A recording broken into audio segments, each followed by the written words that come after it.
Fundado em 1930 no Recife, fechado em 38 pelo Estado Novo, só foi reaberto em 1950 e em 1951 veio para cá. O hoje quilombo urbano, Portão do Gelo. Terreiro de Xambá é o tema da Universidade Especial em Olinda, que está começando agora.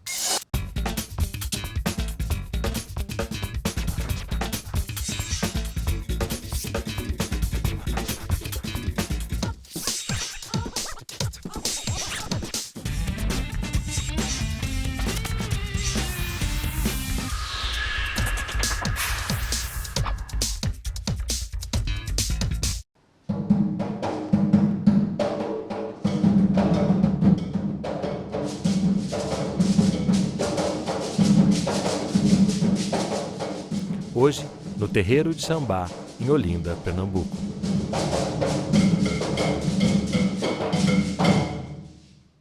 Após o toque de Ogum no Terreiro de Xambá, a gente começa o nosso programa entendendo que aqui é uma casa de Oiá.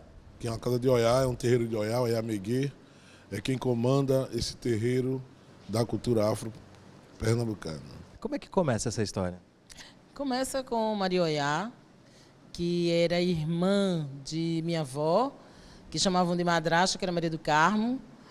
E depois veio tia Bio, que veio tia Tila, e hoje tia Lourdes, e Ivo que é primo, e Maurício que é primo, e Nidinha que é prima. Então é uma casa de família, é uma casa de tradição familiar.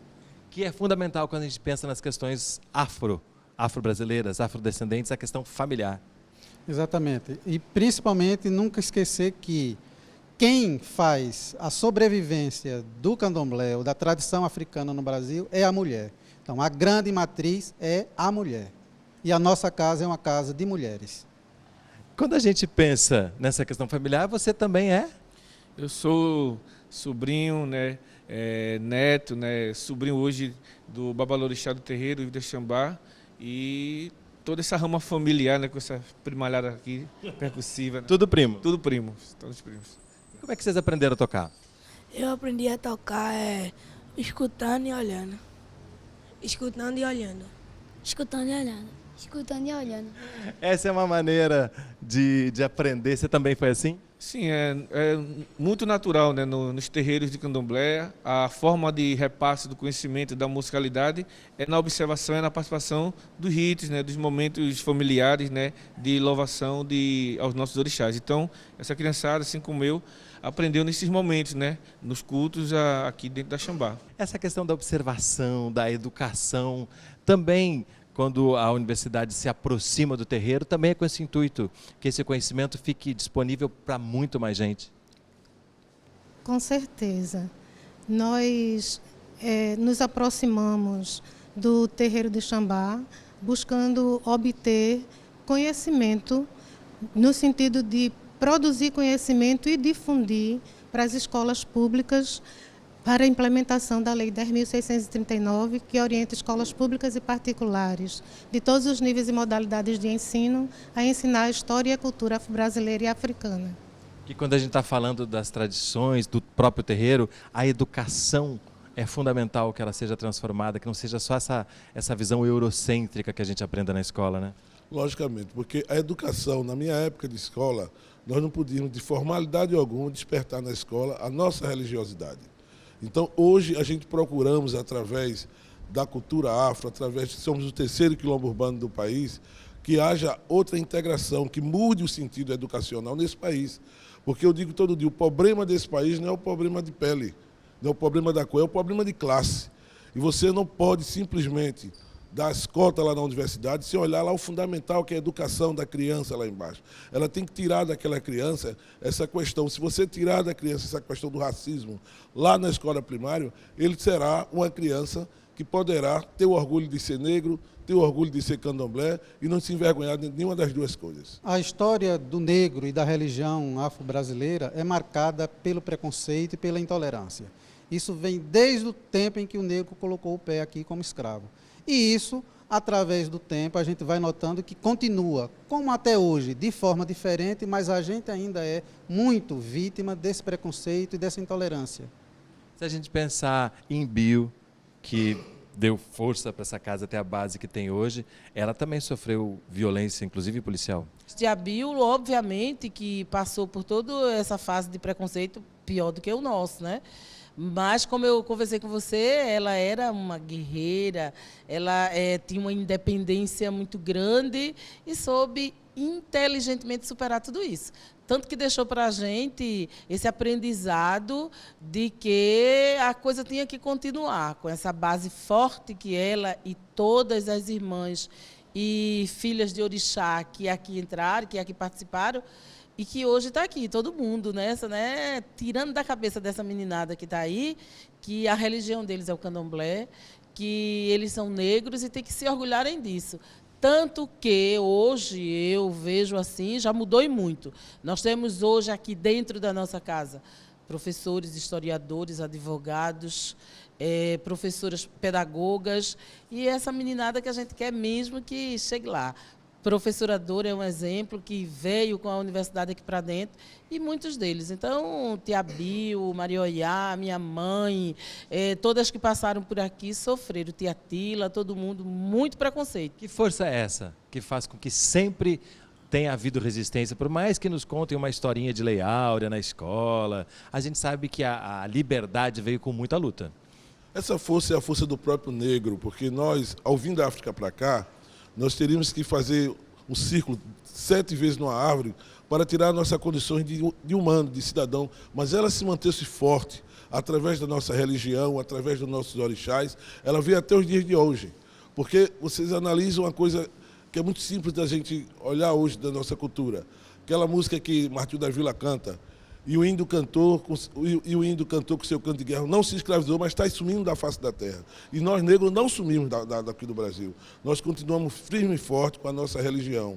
Por quê? Nós mantemos a nossa religião viva. E por que nós mantemos a nossa religião viva? Por isso que nós trouxemos o nosso povo, a nossa etnia até os dias de hoje. Que não aconteceu muito, infelizmente, com os índios, que conseguiram, com os jesuítas, automaticamente mudar a sua visão religiosa para católico. E aí é por isso que o índio está extinguindo da face da terra. E nós, negros, continuamos nessa face da terra pela força que a religião tem de nos manter até os nossos dias. Como é que a gente pode entender o preconceito? A gente que vem aqui é tão bem recebido e que fica admirado com tanta história, com tanta beleza, com tanta cultura. Por que a gente consegue entender o que está por trás desse preconceito? O preconceito se funda na ignorância, em não conhecer. No momento em que a gente se predispõe a conhecer o outro, a conhecer as diferenças que existem entre as pessoas, o preconceito se acaba. O preconceito é fruto da ignorância. E o medo vem por causa... O medo é primo da ignorância também. É tudo no mesmo lugar, né? No mesmo saco. É tudo a mesma família. Quando a gente pensa na música, né, ela também é um poderoso antídoto para esse preconceito? Sim, né? Porque a música ela toca em todo mundo, né? Ela tem essa capacidade de encantar as pessoas, né? Então, a música para a cultura afro-brasileira, para o negro, né, é um instrumento político, né? Também é onde a gente busca nossas reivindicações, onde a gente busca manter vivos nossos ancestrais, né?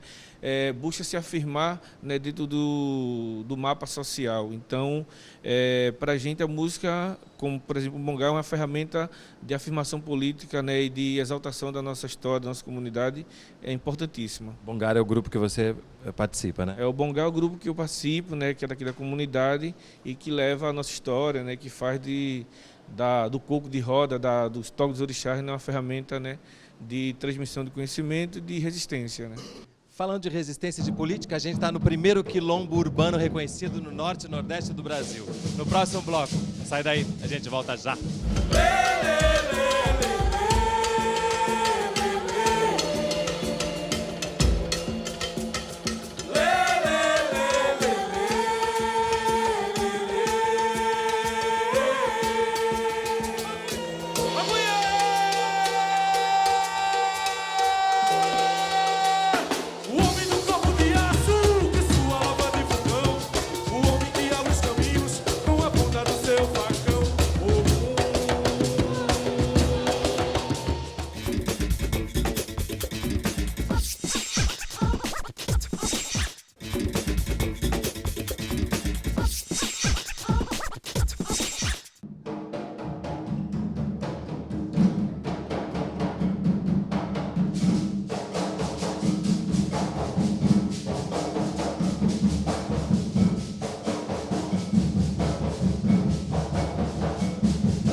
Universidade está de volta no terreiro de Xambá, em Olinda, que fica dentro do quilombo.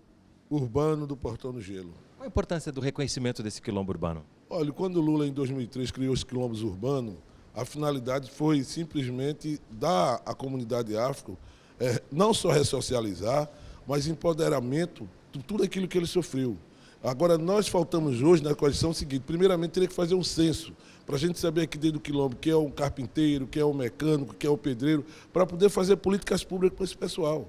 É uma formalidade, é um reparo social que o Estado tem que fazer com o negro. O que nós precisamos é que haja um avanço em toda essa estrutura, para que as pessoas que se assumam como quilombola, eles possam realmente fazer uma reestruturação, educação dentro da questão do quilombo. Os quilombos foram criados para isso. Qual a importância de hoje continuar se falando em quilombo?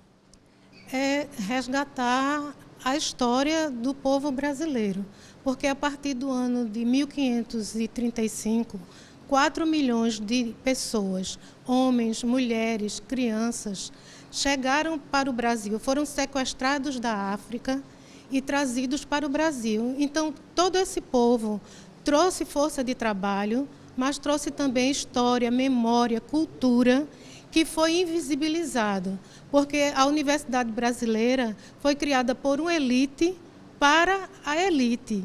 E toda a base do ensino é eurocêntrico, feito, na sua maioria, por homens brancos e cristãos. Então, discutir o quilombo, discutir as religiões de matriz africana, é você reconhecer e respeitar os guardiões da história e da cultura afro-brasileira e africana. E mudar essa disseminação de ódio que existe nas pessoas com relação às religiões de matriz africana por desconhecimento do que se passa aqui. Como é que é chegar numa casa a primeira vez? Chegar numa casa de candomblé é vivenciar toda uma cultura ancestral.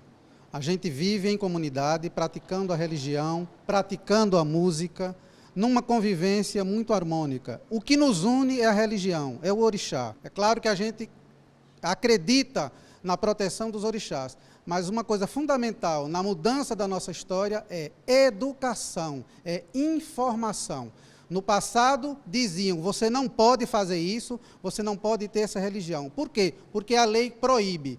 Hoje a gente sabe que a Constituição nos protege, que o Código Penal nos protege, então a gente pode ser o que nós somos, praticantes de uma religião africana e vivemos em comunidade, legitimamente brasileira. Eu venho assistindo na televisão longo as questões do quilombo, você veja bem, o único quilombo que tem uma tradição de religião de matriz africana somos nós. A maioria dos quilombos que você vê aí na televisão são católicos, inclusive alguns quilombos até de religiões evangélicas. E quando se pergunta as suas origens das questões africanas, eu já vi pessoas quilombolas, negras, realmente até abominário. Então a gente também tem esse diferencial, porque talvez seja um dos únicos quilombos que seja voltado para a religião de matriz africana. Num determinado momento a gente viu aqui no museu, era proibida a entrada de criança no terreiro? Era sim. Numa época em que, segundo Tia Bill, e é verdade, para tocar tinha que pedir permissão na delegacia. E ela tocava à noite, nos sábados, e não era permitido criança. Mas aí não era permitido criança por quê? Para que as crianças não dessem continuidade à nossa religião. Daí a proibição, muito estratégica, né, até para que a coisa não funcionasse. Mas que hoje, como você está vendo, as crianças estão aqui dentro. No passado, mesmo a gente vivendo num chamado regime democrático, isso eu estou falando em 1947, uma nova Constituição, após um período de ditadura, da ditadura Vargas. A Constituição de 47, 46 e 47 no Estado garantia liberdade de culto. Só que essa liberdade funcionava para todo mundo, menos para o povo de terreiro. A gente continuou sendo obrigado a todos os anos e a polícia pedir licença para existir, para funcionar. E, em muitos casos, exigia-se até um certificado ou uma declaração de saúde mental dos chefes de terreiro.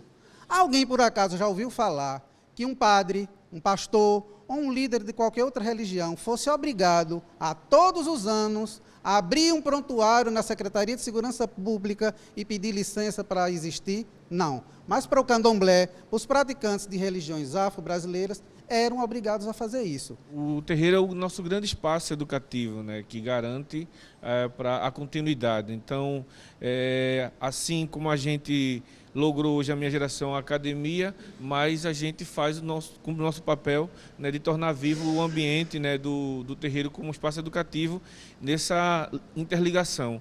Porque faz fundamental a gente garantir, né, que a universidade, que as escolas, né, agreguem ao seu currículo escolar, né, a história da África, né, a história do índio.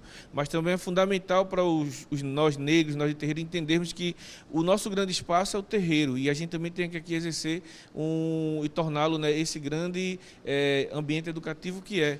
Até porque eu acredito que o Brasil ele precisa se abrir muito para o conhecimento produzido dentro dos terreiros, dentro das aldeias, e absorver também a forma educativa, até pedagógica, que existe dentro desses espaços. Então, por exemplo, a transmissão oral, né, o formato como esses meninos aprenderam a música. Eu, particularmente, tive uma experiência musical dentro do Conservatório Pernambucano de Música, e na qual o formato, da forma como eles transmitem a música, me obrigou a abandonar, porque é uma linguagem a qual a gente não se reconhece, ao mesmo tempo que aquele ambiente tem uma dificuldade gigante, né, de absorver a nossa forma de repasse, né, de conhecimento musical. Então, no próximo bloco, o dia a dia de um terreiro. Não sai daí, a gente volta já.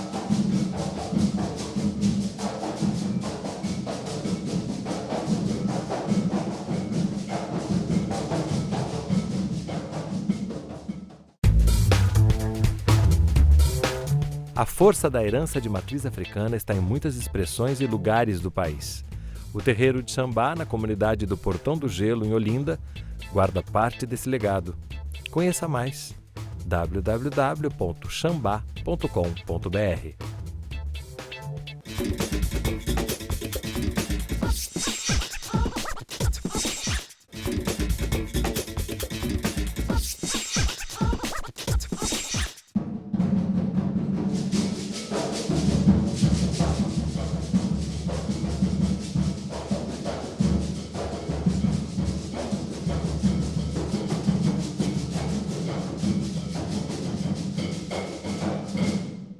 Unidiversidade está de volta no Terreiro de Xambá, em Olinda. E a gente ouviu vários toques aqui. Que toques são esses? A gente tocamos para Ogum, né, tocamos para Yansan, tocamos para Oxum, Xangô, né, esse último agora foi para Oxum. Então, os toques que dedicaram para cada orixá. Como é que a gente pode falar no dia a dia de um terreiro? Para quem não conhece, para quem nunca chegou perto, para quem nunca foi bem recebido como a gente foi. Aqui a gente vem para zelar, para trabalhar para os orixás. O bom da casa é que todos que aqui frequentam, toda a comunidade Xambá, do terreiro, todos se ajudam. Então, a gente tem muito trabalho, mas assim, com muitos braços, com muitas mãos, então isso se torna um pouco fácil. E a função de um babalorixá? A função do babalorixá é coordenar a casa, o terreiro. Ele funciona, ele é um sacerdote, como é o padre, como é o pastor, como é o rabino. A função dele é coordenar o terreiro e passar para os mais jovens a sua experiência. Eu, no caso, eu nasci nesse terreiro. Então, eu já passo para os meus sobrinhos, os meus netos, os meus sobrinhos netos, toda a experiência para poder dar continuidade. A função do babalorixá dentro de um terreiro, ou de ialorixá, é simplesmente passar a sua ancestralidade para que eles dêem continuidade. Eu usarei uma frase até que o diz muito importante. A truculência entre os terreiros foram tão fortes que hoje você tem no estado de Pernambuco, em Igaraçu, a igreja mais velha do Brasil. E se você procurar nas outras religiões, você vai encontrar templos com 200 anos, com 300 anos. E a nossa religião de matriz africana que chegou aqui, o templo mais velho é o sítio do Paiadão, que tem 100 e poucos anos, e depois veio a gente. Para você ver como a truculência foi tão forte nesses terreiros, que eles terminaram se extinguindo. Então, a nossa obrigação como babalorixá ou como sacerdócio de uma casa é dar a essas crianças um conhecimento, uma segurança para que ele dê continuidade à nossa tradição, à nossa religião no Brasil. A relação de um filho de orixá com sua casa é tão forte que isso foi um trabalho feito por Mãe Bill, trazer as pessoas para junto do terreiro. Então a casa nos atrai. E é essa vivência que faz a nossa vida. A nossa vida gira em torno da religião. A gente, tudo que faz, passa pela religião. Então, a vida em comunidade é uma marca africana que a gente preserva aqui. Quando a gente pensa em comida, não só na comida de santo, mas na comida do terreiro mesmo, que é sempre uma delícia, esse preparo, como é que é essa relação com o que se come dentro de um terreiro? O preparo é feito por todas as mulheres que estão no terreiro e alguns homens também, que são chamadas de iabá. E terreiro é sinônimo de muita comida, né? Muita fartura, por isso que todo mundo é meio gordinho. Mas é porque é uma comida gostosa. Então, especificamente, particularmente, sem nenhuma modéstia, da gente é muito bom. Fora a comida do orixá, a gente também prepara outras comidas, como feijão, arroz, macarrão. Tem uma festa, 2 festas aqui do ano, a de São Cosme e Damião, que é agora em setembro, onde a casa oferece almoço para toda a comunidade. Então, as portas ficam abertas e todos da comunidade entram e comem. E essa comida é uma comida caseira, preparada no terreiro pelas iabás, e também fica uma comida muito boa. Em dezembro, 13 de dezembro, que a gente faz uma louvação em Iansã, após essa louvação também é oferecido um almoço. É uma comida caseira e, modéstia à parte, uma das melhores dos terreiros brasileiros. A nossa religião, nosso culto aos orixás se baseia muito na alimentação. A gente alimenta simbolicamente os orixás e nos alimentamos. E usando uma palavra do Raul Lodi, tudo no terreiro come. Os orixás comem, os ilus comem, o portão come, a casa come e até as pessoas comem também. Então, nessa relação da alimentação, o orixá está comendo e a gente está comendo também. A gente alimenta o orixá e se alimenta também. E como disse Cacau, a nossa culinária é deliciosa. Saúde. Saúde nos terreiros é fundamental e tem um olhar muito especial para isso? Olha, a saúde no terreiro ela é fundamental. Para isso, a grande maioria das pessoas que vêm no terreiro vem para tratar também dessa questão chamada saúde. Você precisa saber que os africanos ele dominava a medicina tradicional através das ervas, certo? Para você ter uma ideia, muitas pessoas não sabem, o anticoncepcional veio nos anos 60. E lá atrás, as negras já sabiam quais eram as ervas que tomavam para não gerar filho, para não ser escravizado.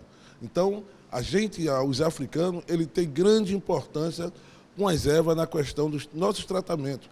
Aqui em casa mesmo, quando era criança, a gente tinha várias coisas que eram feitas para a saúde, até o chamado mingau de cachorro, que a turma chama aquele mingauzinho, que era um fortificante natural que nós tomávamos para nos fortificar. Então, eu tenho aqui 62 anos de idade, fui criado nessa casa, com todos esses conceitos de medicinais religiosos, e estou aqui com toda a saúde aqui na casa. E aqui também, eventualmente, tem vacinação. Então, a gente faz todo esse programa de vacinação dentro do terreiro. É que a gente faz parte desse trabalho chamado Saúde nos Terreiros e a gente abre o nosso espaço externo para vacinação. Então, todas as vezes que tem campanha de vacinação no Estado, na Prefeitura, a gente também abre um posto de vacinação aqui, para a comunidade toda. Para quem chegar. Para quem chegar. Também lembrando, com relação à saúde, como o Ivo falou, com relação a ervas e tudo isso, ainda hoje, pessoas aqui do terreiro, essa meninada que está aí está com febre, faz um chazinho da erva tal. Está com olhado, passa um peão. Isso é uma tradição muito da casa, ainda tratar tanto da criança como do adulto à base de erva. Ainda hoje a gente aqui dentro faz isso. Já que a gente vai terminar com música, a música esteve presente no programa inteiro, como é também no terreiro, Bongar. Bongar é um grupo que nasceu na comunidade em 2001, né, e que hoje cumpre uma função, né, de disseminar, né, de mostrar a capacidade que os terreiros têm, né, de produzir, de fazer de suas ferramentas simbólicas, musicais, instrumento de afirmação política e de tornar o jovem, né, protagonista de sua comunidade e elevar, né, para outros lugares, né, a história do povo negro. Então, assim, é isso que o Bongar hoje faz. né, com a música. E chega ao fim mais um Unidiversidade, um programa do Canal Saúde da Fundação Oswaldo Cruz. Se você quiser entrar em contato conosco, entre no nosso site canal.fiocruz.br, onde você pode inclusive assistir toda a nossa programação. E eu quero agradecer a Hildo, Cacau, Auxiliadora, Ivo, Guidinho e as crianças Neto, Gabriel, Henrique e Yuri por mais um Unidiversidade que vocês fizeram.